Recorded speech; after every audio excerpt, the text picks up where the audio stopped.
नमस्कार प्रिय दर्शक बंधु आपण को Anand all in one YouTube channel में स्वागत।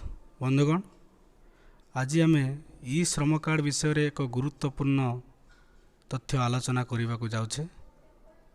बंधुगण, खाता को आसिला ई श्रम कार्ड रो 5,000 टंकार प्रथम किस्ती। वर्तमान ई श्रम कार्ड को नहीं एक बड़ खुशी खबर आसी जाइए। तेबे ई श्रम कार्ड रो प्रथम किस्ती 5,000 टंका केबे मिलिबो, केउ माननकु मिलिबो, आपनकु मिलिबो कि नाही एवं एई तथ्यटी प्रकृत रे सत्य कि सत्य नुहे, आसंतु ता विषय रे आमे आलोचना करिबा। दर्शक बंधु, वर्तमान समय रे ई श्रम कार्ड को नहीं आसीचे एक बड़ गुरुत्वपूर्ण खबर। जेमिति कि आपण जानिथिबे सरकारଙ୍କ पाखरु ई श्रम कार्ड केबे आउ केतेबेले लॉन्च करा जायतिला। लोक माने ई श्रम कार्ड बाबद रे केही भी जानि नथिले एवं वर्तमान धीरे धीरे ई श्रम कार्ड बाबद रे समस्ते जानि गलेनी एवं बहुत सारा लोक मध्य ई श्रम कार्ड पंजीकरण करि सारलेनी।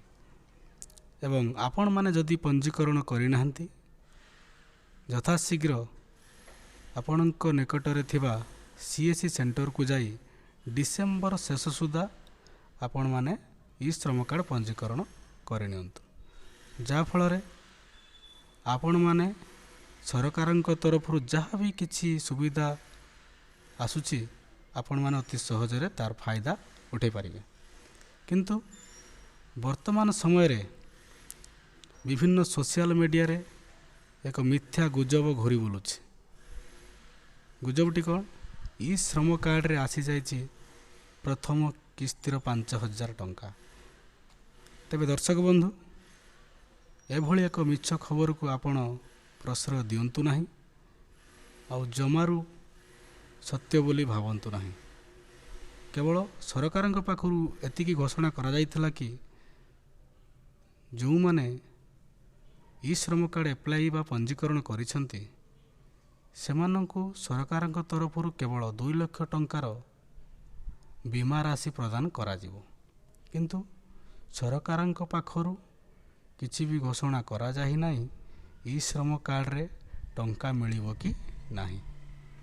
आउ एतिकी कहि विशेष रे आपण माने जदि ई श्रम कार्ड अप्लाई करि नाहंती बा पंजीकरण करि नाहंती आपणक निकटरे थिबा सीएससी सेंटर को जाई यथाशीघ्र ई श्रम कार्ड पंजीकरण करनियंतु। जनवरी 2022 पाखरु ई श्रम कार्ड रे 2 लाख टंकार बीमा राशि आपण मानक प्रदान करा जिवो। धन्यवाद।